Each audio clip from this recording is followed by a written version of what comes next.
Realm presents First Street, Episode 3. Odessa eyed her cell phone with frustration. She was only 6 weeks into the job, but already the workload felt insurmountable. The summer had been one thing. With the justices out of town, the clerks dressed casually and roamed the court like adolescents whose parents were away. Now the adults were back, everyone wore suits, and there was more to do in a day than seemed possible. She'd hoped sharing a house with Gabriel might relieve some of the pressure, but he could be cagey sometimes when she asked his opinions on cases, and the way he sucked up to the chief was hard to stomach. And now her cell phone was dinging again. Another text from her ex, David. "I know you're still using my Netflix. It keeps asking if I want to continue The Bachelor. Please cease and desist." Moments later, David pinged her again. "And you still haven't returned my earpods. Please send to my office at Arnold & Porter as soon as possible." Odessa rolled her eyes. Of course, David wanted her to know that he'd joined one of New York's most prestigious firms. She typed, "Got it," then opened the camera app and turned the lens on herself. There were unmistakable bags under her eyes, and her hair was desperately in need of a trim. Maybe this weekend she could carve out some time for herself. Charlotte could come along to the day spa in their neighborhood. Odessa was sure they could both use the me time. Gabriel's memo summarizing the life cycle case was on her screen. A spin instructor had been fired after she gained a lot of weight. She was making a claim under the Americans with Disabilities Act, and she'd won in the courts below. Gabriel had recommended the court reverse the lower courts without even hearing arguments. She respected Gabriel's intellect, but something about these facts was bugging her. Denise Lavelle had put on a considerable amount of weight while working at Life Cycle. But did that mean she was no longer a capable spinning instructor? The case brought back the worst memories from her ballet days. Teachers would hover during lunch, examining the dancers' plates, making suggestions for better choices. The underlying threat loomed. Put on too many pounds and lose your chance for a spot in the company. The bathroom frequently smelled like vomit after mealtimes. Odessa never did that herself, but she kept a running tally of how many calories she consumed. It was a hard habit to break, even though she traded in her point shoes for ballet flats years ago. She decided to Google Denise, curious for a visual. The first entry was an Eventbrite invitation for a fundraiser to help with her legal costs. It was a charity ride called Tap It Back for Denise, and more than 400 cyclists had signed up. Odessa started reading the comments. "Denise Lavelle is the best life cycle instructor in Los Angeles, hands down," read one. "Taking Denise's class helped me lose 30 pounds, read another. "Boycott Life Cycle until Denise is hired back." The comments went on for pages. It was clear that Denise's classes were popular, but there was also no question that she was overweight. The picture used on the charity ride invitation showed a woman with fleshy arms, thick thighs, and a gut that couldn't be disguised in her life cycle spandex. Odessa hated how much appearances mattered, but she'd be lying if she didn't admit the satisfaction she got when she caught Jack looking at her for a beat too long while they hovered over the coffee pot each morning. A knock on the door made her jump. "Hey, a few of us are getting breakfast in the cafeteria. Do you want to come?" Gabriel stood, as always, ramrod straight in the doorway. She couldn't figure him out. He could be cold and competitive, but a few nights ago he'd made fajitas for the house, even remembering to make a tofu version for Charlotte. And he'd certainly made more inroads with the other clerks than she had. Gabriel often stayed late to play basketball, and he was the commissioner of the clerks' fantasy football league. "Sure," Odessa said. She could use more caffeine. "But can I ask you something first? I've just been reading your memo, re Lavelle, and you didn't include anything about how popular she was as a trainer. Did you do any research? Have a look at this." She swiveled her screen around to show Gabriel, who leaned in closer. Odessa immediately switched over to mouth breathing. Her roommate was an ardent fan of Axe body spray. Typically, she could smell him before she could see him. "So?" Gabriel shrugged impatiently. Don't you think it's relevant? It's not like Denise wasn't doing her job well. This is pure discrimination. Odessa, give me a break. Fat is not a protected class. It's not like color and gender. People can easily change their weight. It's really not that hard. Shut the fridge. Go for a jog. Seriously? Do you know how many conditions can cause weight gain? Odessa felt her face flushing with anger, her voice rising several octaves. Gabriel's smugness was not unlike David's.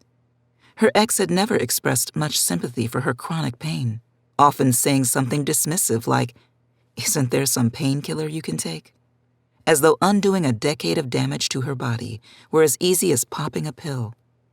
Odessa continued, "If it were as simple as going for a run," the Chief Justice's shadow appeared. "Nothing I love more than the sound of my clerks arguing. Means I hired the right mix." He grinned widely.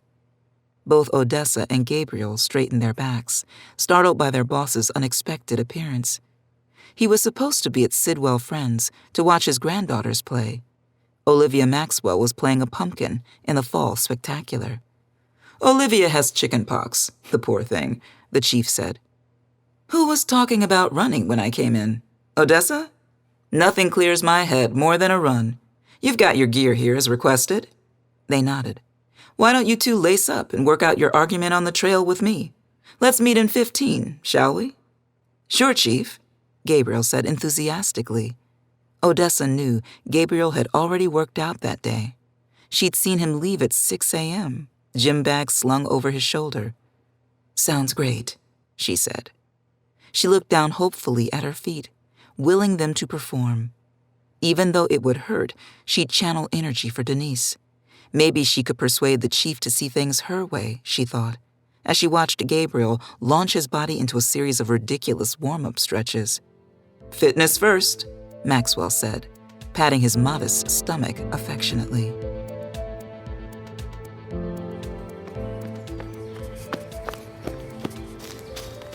Gabriel was feeling anxious as he pounded the dirt of Rock Creek Park in a steady rhythm. Identify the task and attack it. That was what he did. That was how he'd gotten to this moment, matching steps with the Chief Justice of the United States. Well, literally, he'd gotten here in Maxwell's car, swooping out of the court's underground parking lot, past the embassies strung like beads along Massachusetts Avenue. They were on Maxwell's favorite trail. Gabriel had pulled into the lead quickly, confident in his athleticism. That wasn't wrong. He was obviously a better runner than the chief, and Odessa was lagging behind both of them. But the task here wasn't just running. Gabriel remembered his conversation with Andrew Rodriguez during the interview. "I'm the Gold Star clerk." He had to please the chief, figure out what he wanted. That was the first task. Gabriel shot a glance back over his shoulder. Maxwell's face was slightly flushed. His breath came fast. Don't give the boss a heart attack. Probably a safe principle with which to start. "Maybe we should take it easy on Odessa," he said, slowing his pace. Maxwell nodded without speaking, and Gabriel gave himself an inner pat on the back. "So, you've decided you can't run away from the conversation." Odessa didn't sound winded, which made Gabriel wonder why she'd been so slow. She came up between them. The trail wasn't wide enough for three to run comfortably abreast. Gabriel took a few steps on the untrimmed margin and stumbled over a root. This was getting complicated. If it had been a male clerk, Gabriel thought longingly of Jack, Gabriel would have been in there with an elbow, boxing him out. But he couldn't push Odessa back, and he couldn't pull away without embarrassing Maxwell. Gabriel fell back another few steps and moved behind the other two, resuming the arrangement they'd had in the car. "Fine," he thought. "Well played, Odessa." "The great thing about running," Maxwell said, "is it stops me from deciding too fast." He'd recovered his breath. "Can't jump to a conclusion and write it down. I know the case is with me for the full 3 miles. "I agree," Odessa said. "And in this case, I think it's very important to look beyond the surface." "Of course," Maxwell said. "Now, I know you must think it's unfair to judge people on their appearance, but that doesn't make it illegal." "It is if that's the kind of discrimination the ADA forbids." Odessa paused. There's something Gabriel's memo didn't discuss. Denise Lavelle was one of their most popular instructors. Her students started an online petition to bring her back. I didn't see the relevance of that to the ADA question, Gabriel put in, thinking, the fuck? He'd been prepared for Odessa to disagree with him, but saying he'd left something important out of the memo was totally different. He was furious. Though he had to give Odessa credit for skipping past Maxwell's patronizing assumptions. He must think it's unfair to judge people on their appearance, says the central casting white guy with gravitas, who also happens to be Chief Justice of the United States. It's relevant because it shows she could still do her job, Odessa said. She was great at it. They didn't fire her for bad performance. They fired her because they thought no overweight person could ever be a spinning instructor. And why does that matter? Maxwell asked. That's what the ADA is about. The prejudice that people with certain conditions can't function in society when they can, with a reasonable accommodation. Maxwell gave a sympathetic grunt. But obesity isn't such a condition, is it? That's why it doesn't count as a disability. Behind him, Gabriel nodded vigorously. All the circuits agree on that, boss. It can get there if the person's reached the wash yourself with a sponge on a stick level, but just being fat doesn't do it. Right. Ordinary obesity doesn't interfere with a major life activity, Odessa continued. But Life Cycle evidently thinks it does. They think it means she can't do her job, even though she can, and they're discriminating against her. It's exactly the kind of prejudice the ADA is aimed at. Gabriel looked into the trees. To his left, the ground fell steeply away, down to a rocky creek bed. No, they think she can't do this specific job, which isn't just teaching classes, by the way. The instructors bring in business, too. Life Cycle has photos of them on their website to suggest that you can look like them if you take their classes. Of course, they don't want a fat woman there. Well, maybe that's the accommodation, she said. They won't use her photo. And what do the customers think when they show up and see her? They'll find out she's a great instructor, Odessa said. She sounded defeated. If they give her a chance. If the exercise program is supposed to give you certain results, Maxwell said, surely they can choose people who've achieved those results. Her students love her, Odessa said. Think about what it's like to be doing something you love, something you're good at, and have it taken away for no reason, to be told you'll never do it again. Something in her tone caught at Gabriel. Why would Odessa care so much with her perfect figure, her flawless makeup? Maybe she can. There are other spinning companies. Anyway, that's not what we're deciding. It's not illegal to fire her, that's all. Maxwell nodded. I'm afraid I agree. The law can't cure all unfairness. It's shabby treatment, but sometimes appearance matters. Gabriel didn't believe in victory laps, but when they got back to Chambers, he decided to treat himself to a Starbucks blondie. He'd stood up for his position and impressed the chief. Recommending summary reversal had been a daring move, but if it went his way, everyone would remember that he'd had the guts to call it. And furthermore, he was right. He said a quick goodbye to Odessa. Subdued, she was scrolling through the petitions in support of Denise on her phone and ducked out the Maryland Avenue exit. There was a Starbucks on Pennsylvania Avenue just past the Library of Congress. He paid with his phone and started back. He was almost to the court when a hand touched his shoulder. Gabriel Martinez? He turned, recognized the woman, and took half a step back. Dana.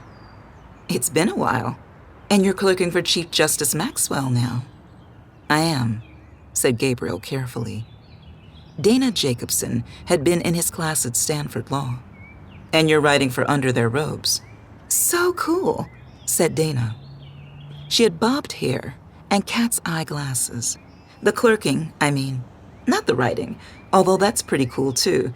I just wrote this story about a big law partner who had a fake identity. He'd been a lawyer before, got disbarred, and then changed his name and started over. Imagine having to be a first-year associate twice. Yeah. Listen, it's great to see you, but the thing is I'm probably not supposed to talk to journalists. I'm flattered you think I'm a journalist. Her tone changed. But seriously, You can't mean you're not going to say a word to me. Remember 1L exams? That means nothing to you." Gabriel sighed. He did remember. His first year, with so much to learn. His laptop had crashed a week before exams, taking with it all his notes and outlines. Dana had shared hers without a second thought. Something that impressed Gabriel, because he wasn't sure what he would have done in her place. "No non-public information," he said. "No pending cases. Think of me like the court's information officer." "She's way older and not as cute." Dana punched him on the shoulder. "Come on. I'm kidding." "So how about the frozen embryo case? The court granted a stay a while back, but hasn't ruled on cert yet. What do you think's going to happen with that?" "I don't know," Gabriel said. 3 of the conservative justices had voted to take it up, but the chief hadn't cast his vote yet. "Then you can talk about it," Dana said. "But we both know this is going to be one of the blockbusters. It's got everything. Drama, pathos, unsettled law." "Right." Gabriel thought of his spreadsheet. "My guess is they grant it. No inside information, just a guess." "Sure, of course. And then when the case is actually heard, you think it breaks down like an abortion case?" "Well, that's one of the interesting things. The embryos are in a freezer. So now the court gets to separate the issue of the right not to be a parent from a woman's right to control her body." "So where do you think Maxwell goes with that?" Gabriel shook his head. "I gave you something about the case, but justices are off limits. You know I can't." Dana raised her eyebrows in an imploring gesture. "How am I going to scoop the lamestream media?" "With your keen legal mind, of course," Gabriel said, as he tapped her head with a forefinger.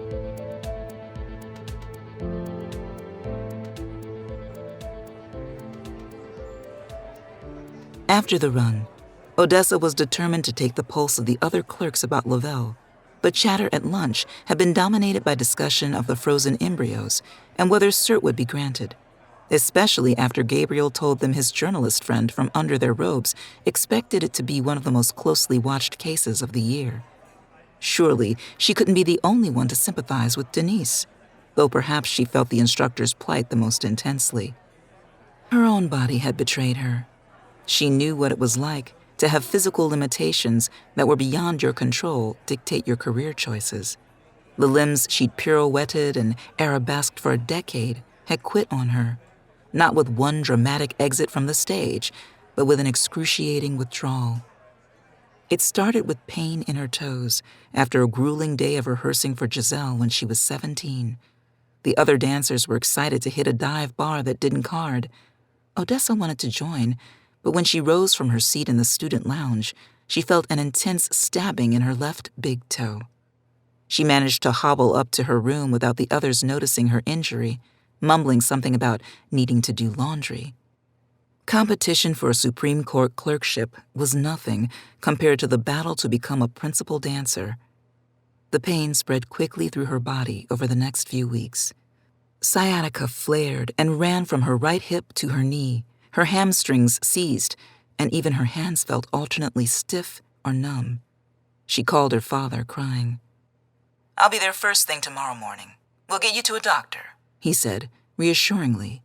And for a moment, Odessa truly believed everything would be all right.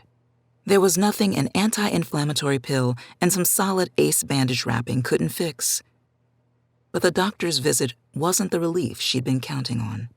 Dr. Meyers had poked and prodded at Odessa's aching body for nearly an hour, asking her to rate various pains on a scale of 1 to 10.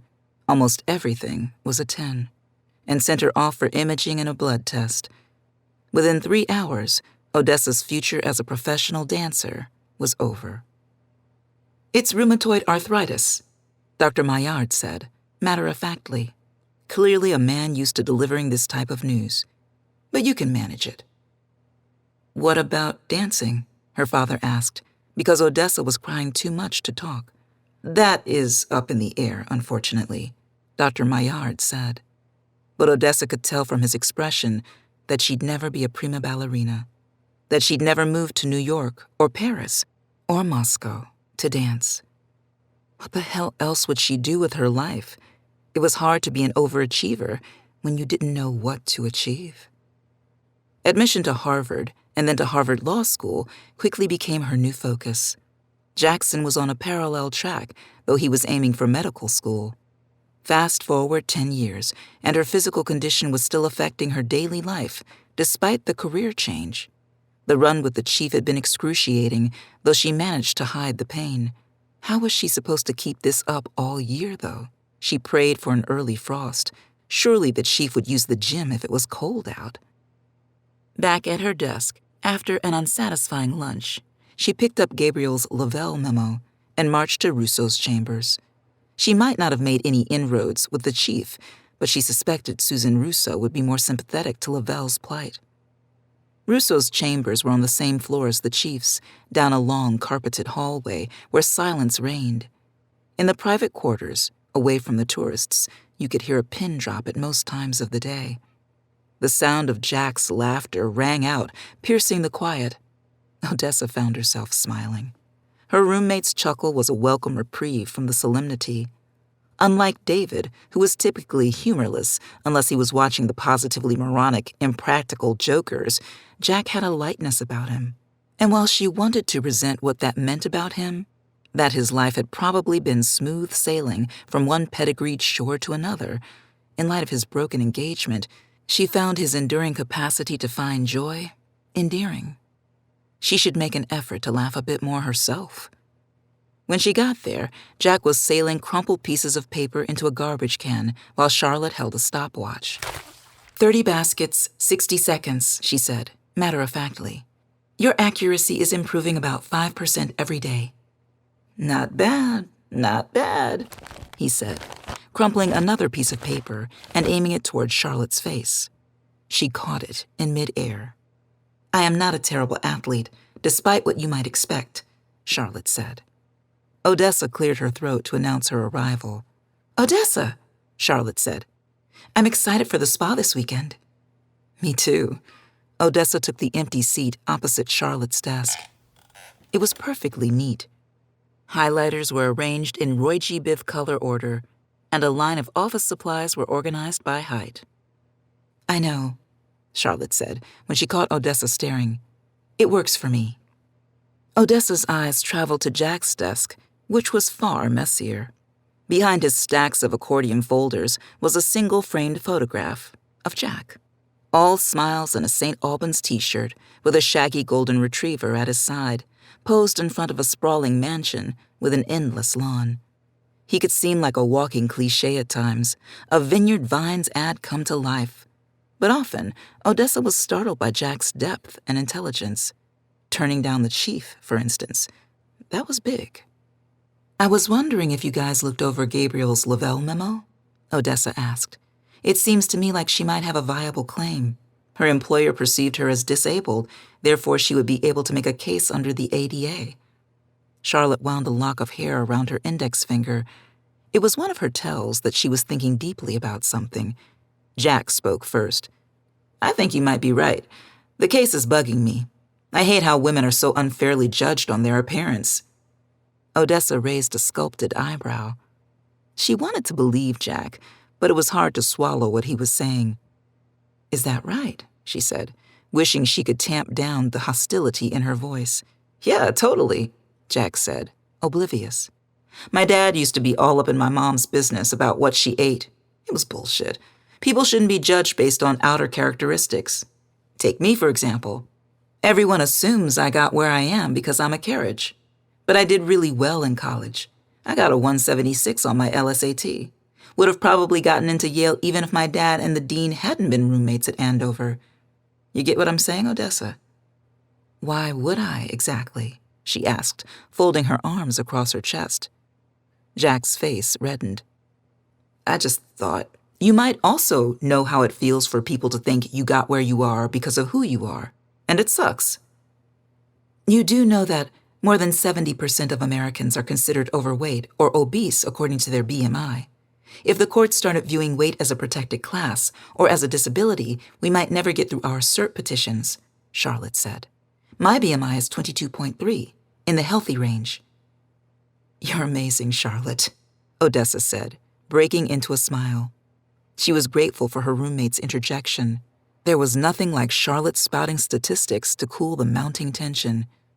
"You have no idea," Jack cut in. "She helped me put together an undefeatable fantasy football roster." "It's just stats," Charlotte said, suppressing a grin. "I'm off to the library to do research. Russo wants me to draft a speech she's giving to the American Constitution Society about the First Amendment." After Charlotte left, Jack spoke. "I didn't mean what you think I meant." Odessa softened. Jack wasn't the enemy. Neither was Gabriel, or David for that matter. The enemy was her pain, a constant companion, even in the best of times. "I know," she said. Her cell phone buzzed in her hand. It was a message from Gabriel. "Chief looking for you. He needs your memo on Sayers, stat, because he's having lunch with Rourke tomorrow." A cert memo. On a complicated case. Ugh. Odessa looked down at her hands. The run had precipitated a flare-up. Typing, especially quickly, was going to be a disaster. Her stomach twisted into knots. "Maxwell needs me," she said, fighting back tears. She didn't want Jack to think he'd upset her, when what really was making her cry was that her body was failing her all over again.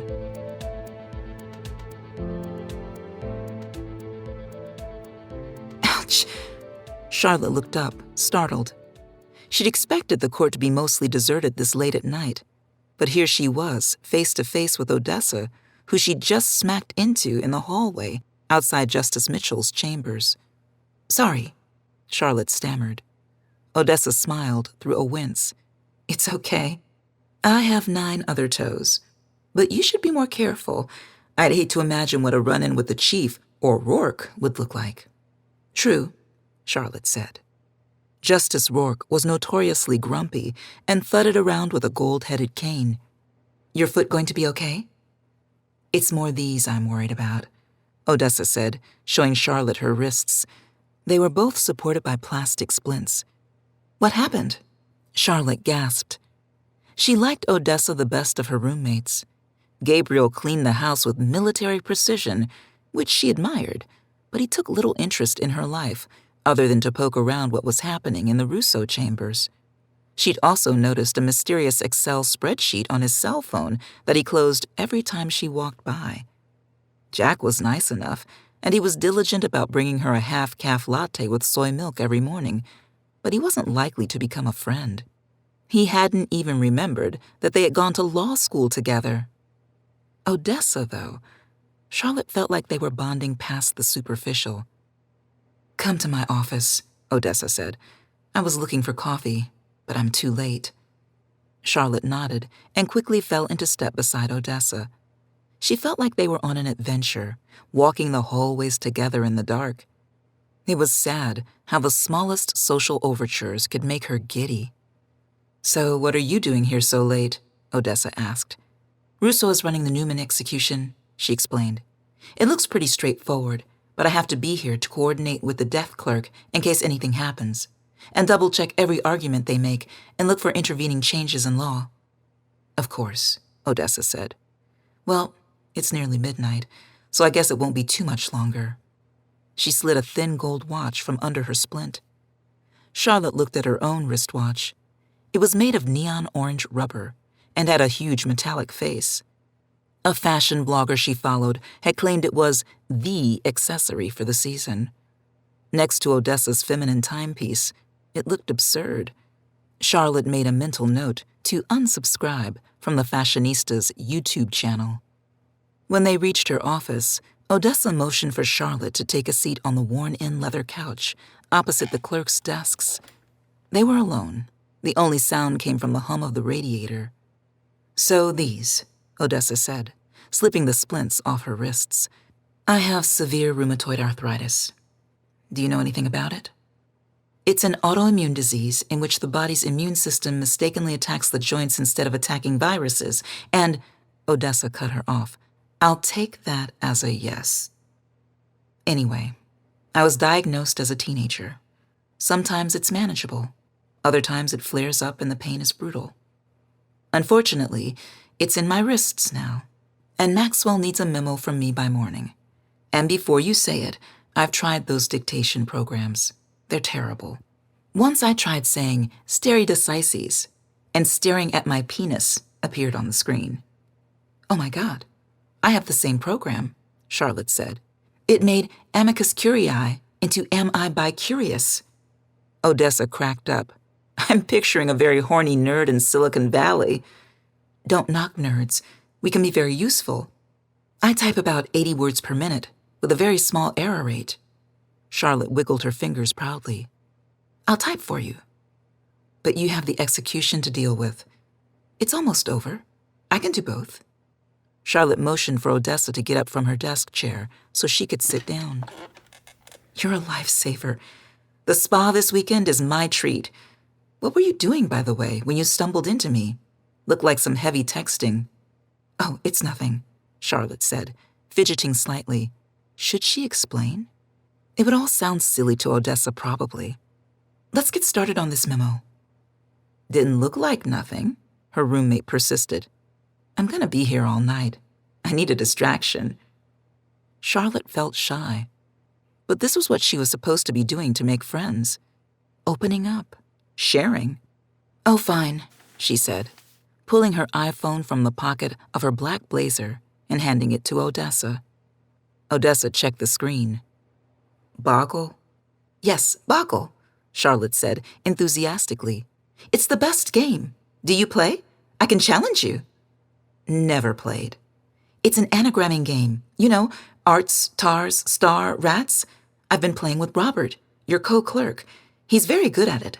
In our last game, he got zeniths for 72 points. Charlotte felt her heart accelerate. Just thinking about Robert did that to her. And now she was saying his name out loud. "Last night, we played against each other until 2 a.m. Do you know anything about him?" "I think Encyclopedia Brown has a crush," Odessa said, flexing her wrists with a grimace. "And no, I don't really know him, other than he's really into Greek yogurt, narrowing the commerce clause, and, apparently, Boggle. Are you going to ask him out?" "Well, I've been trying to hint through our games that I'd like to. I played date, dates, dater, daters, and intentionally left out ugly, even though it was a super obvious word, and the Y was worth triple points." Odessa's hysterical laughter following her revelation was not encouraging. It felt like being back with her sisters, when they'd giggle inexplicably over something she'd said. It was like there was a playbook everyone she knew followed, but Charlotte was absent the day it was handed out. "Not good?" Charlotte asked. She wasn't going to turn down dating advice from a stunning former ballerina that Jack stared at whenever they were in the same room. "I think we can be a tad more direct about this," Odessa said. "With some strategy, we'll have him eating out of your hands." "Hands, sand, ands, dash, shad," Charlotte said. Not exactly what I had in mind, but you're adorable. First, we memo. Then we get Robert to fall in love with you. Deal?" "Deal."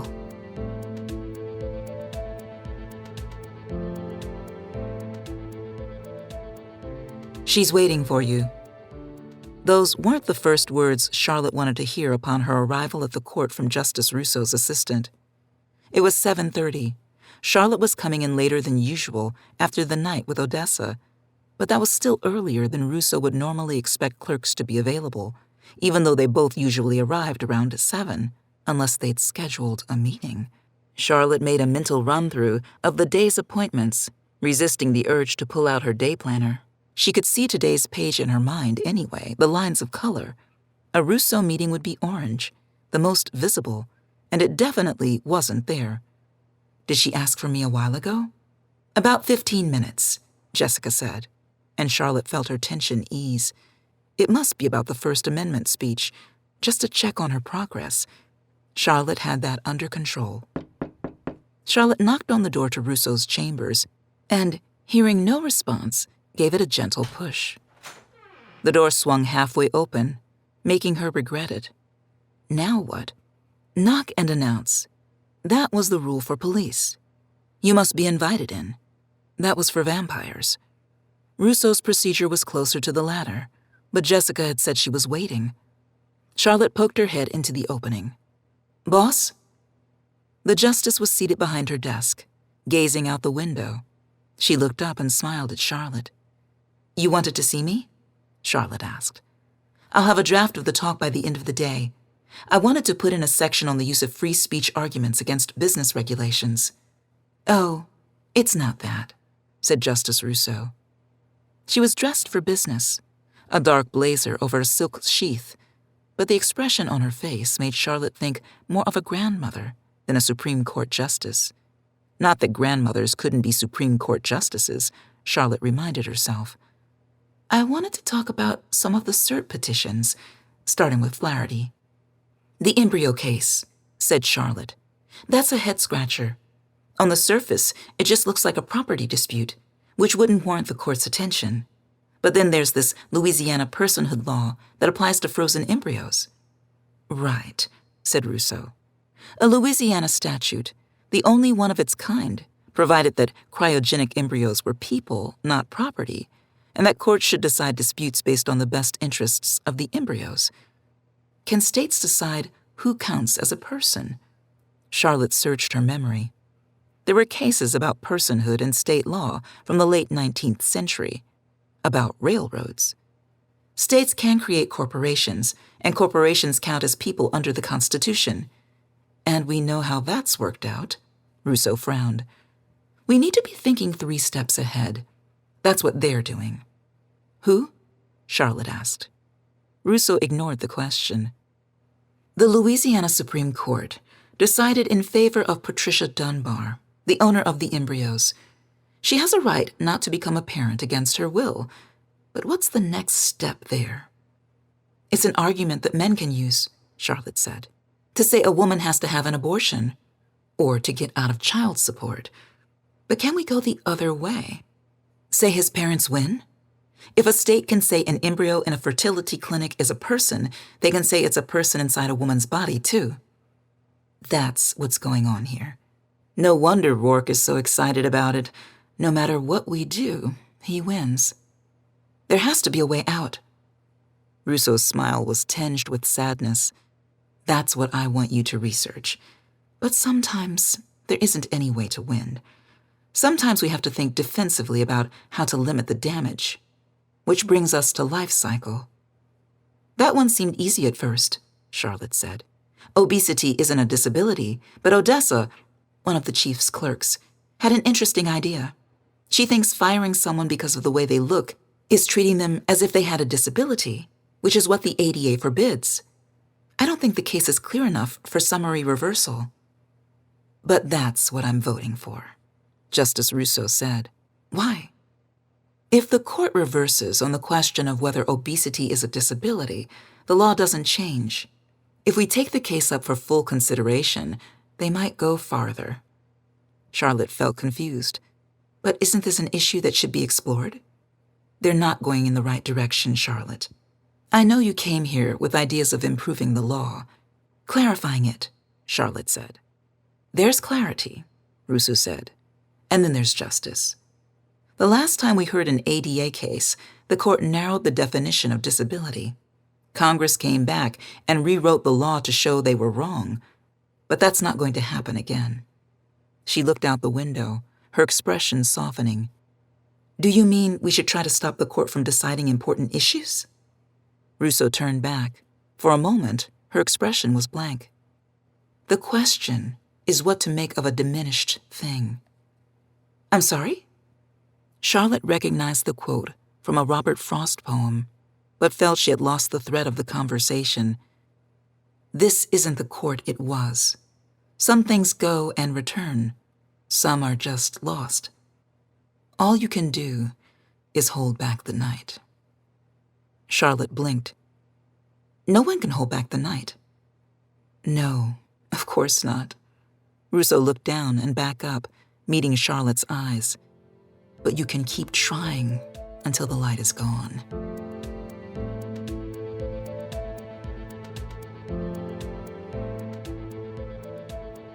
Jack was wondering what had happened to the day.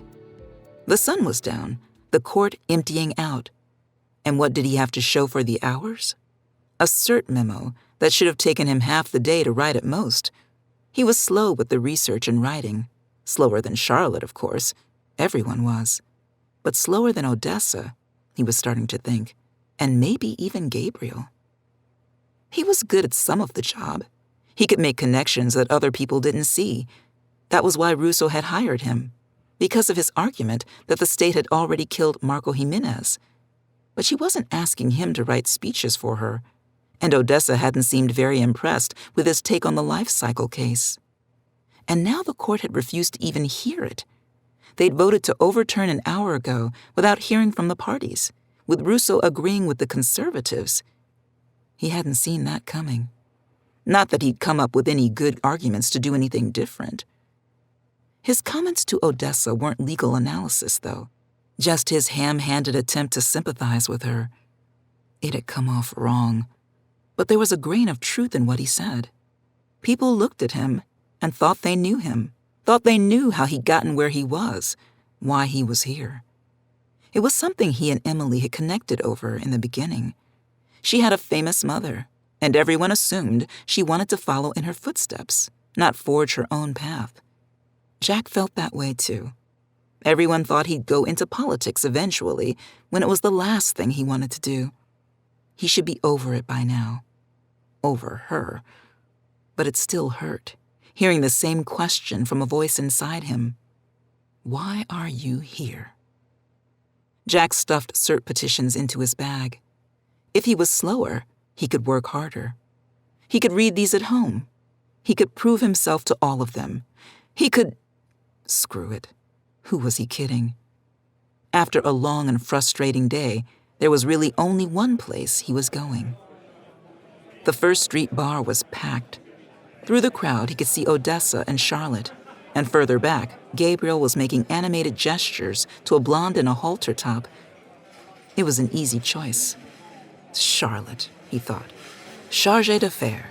No, Sharpay. Even worse, Sherlock. That was good, or good enough. He opened his mouth and stopped. There was a guy next to Odessa, an older guy, he could tell from the back, pressed up so close to her that their sides were almost touching. The guy was talking to her, leaning in, and Odessa must be into it if they were cozied up like that. Well, maybe that was what she was looking for. More power to her. It wasn't his business. So, I was with Blackstone for years, the guy was saying as Jack neared them. But honestly, Carlisle's where you go for sophisticated private equity. A finance bro? And DC's not so bad, not with girls like you around. Jack could feel his teeth grinding. He turned in Gabriel's direction. Stacy, Gabriel was saying loudly, apparently correcting a mistake. Of course, Stacy. Slip of the tongue. Jack assessed the situation.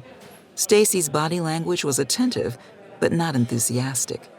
He took a step toward them.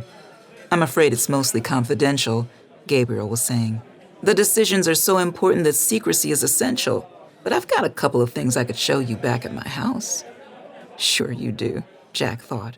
That's not happening. He began formulating a sentence that would tell Stacy exactly what Gabriel had waiting for her at his house, then looked at Odessa again. She'd shifted several feet along the bar, but the guy was still right next to her. His hand fell on her slim shoulder, and she twitched it away. Wait a fucking second. That's not happening either. With 2 quick steps, he pushed in between them.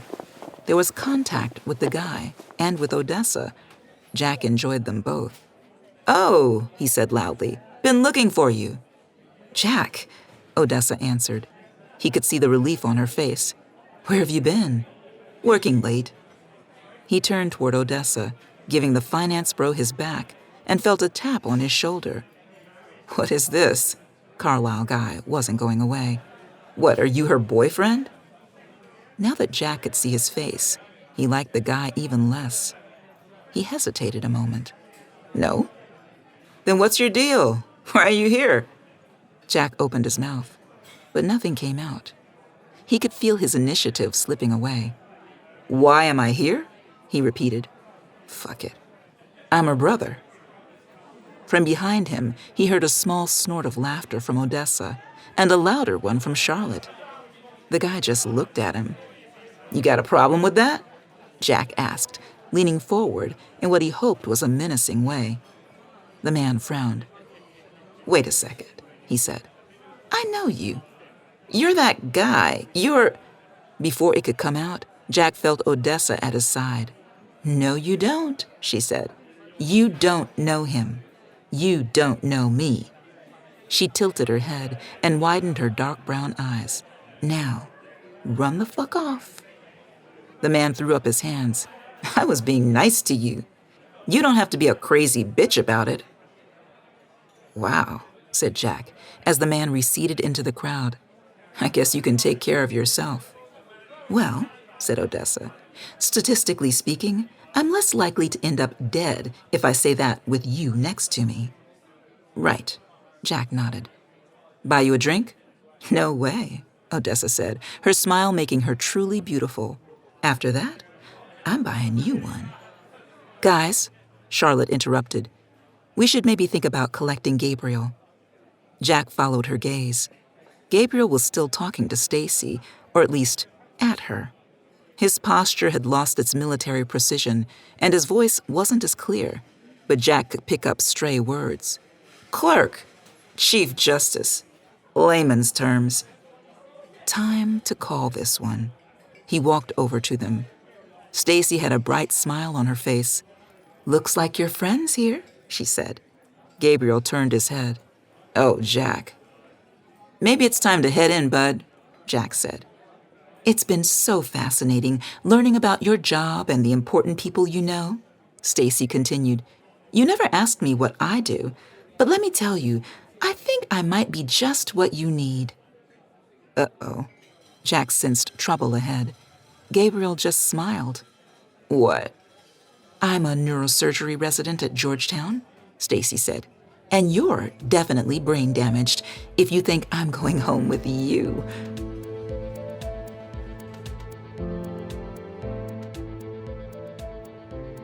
Gabriel stared at himself in the mirror. He was a good-looking guy, wasn't he? At least as handsome as that entitled Jack, with his generic preppy looks. The guy was pasty white and could probably only bench 120, max. He really thought he was making headway with Stacy. She certainly didn't object when he bought her 3 tequila sodas in a row. But then she turned on him so smugly, showing off about being a doctor and calling him brain damaged, as if he was the chief's favorite clerk. Maxwell had even confided in Gabriel before he left for the night that he was going to vote for cert in the embryo case. Gabriel was mostly annoyed that he got snubbed in front of Jack and Odessa. Something was up between those two. Yuck. Gabriel didn't want to have to watch a corny romance unfold under his roof. Gabriel eyed his laptop. He ought to update the spreadsheet before he passed out for the night. He was happy that the justices had followed his recommendation to summarily reverse in the life cycle case. So far, he was 5 for 5 in his recommendations, and Odessa hadn't wanted the chief to take up the embryo case, so that was a loss for her. He opened up Twitter. He had a new follower, @UnderTheirRobes_Dana. At first, he was flattered, but then he reconsidered. She was more likely after information. Well, it was a two-way street. He clicked to follow her back and scanned her feed, which contained links to her stories. "New clerks arrive for duty" was a bland article about the fresh crop of clerks. Gabriel's ego stung that he wasn't singled out. Charlotte was. Jack was, of course. There was also an update about his relationship status when he and Emily broke up. Even the blander-than-toast Canada Hannah had a mention. Federalist Society hosts Rourke on hunting expedition with the Veep was a piece showing a cozier-than-appropriate relationship between the most conservative justice and the executive branch. He was about to close out of Twitter when a new tweet from Dana appeared. Breaking, decision on cert in embryo case expected soon. Soon, She didn't know how right she was. The tweet included a photo. A white-haired couple sitting on a floral couch, clutching a framed photograph of a younger man, Leo. The woman was crying. Gabriel pictured his abuela. He never felt his life was lacking being raised by his grandparents. Nobody cried harder or cheered louder than his abuela at his graduation. Who was Patricia Dunbar to deprive her ex-in-laws of that kind of joy, especially when she'd have no responsibility to raise the child? And that's when it hit him. The media kept describing them as the grieving grandparents. But that wasn't quite true. He sent a direct message to Dana. They won't be this child's grandparents. Patricia Dunbar won't have any legal relationship to the baby. They'll be parents. Her answer back was almost instantaneous. Well, my sources tell me the justices are leaning in Patricia's favor. You know, you're not the only clerk I talked to. If you know something, you might want to tell me. Otherwise, I'll print what I hear from my friend. They seem very reliable. Gabriel was shaking. There was a leak among the clerks.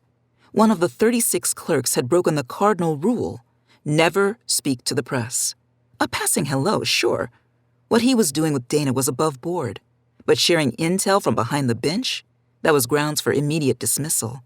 If they were found out, their career would be over. I wouldn't trust what you hear. He managed to type back before snapping his laptop shut. A court snitch. It turned Gabriel's stomach. He was certain of one thing, though. He was going to find out who it was. And when he did...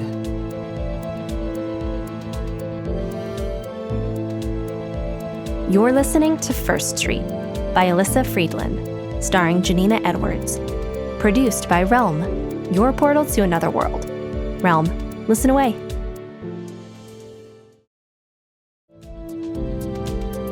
First Street is created by Catherine McKenzie and written by Catherine McKenzie, Jasmine Guillory, Elyssa Friedland, Shawn Klomparens, Randy Susan Meyers, and Kermit Roosevelt III. It is produced by Haley Wagreich and executive produced by Molly Barton. Audio production, sound design, editing, and theme music by Amanda Rose Smith.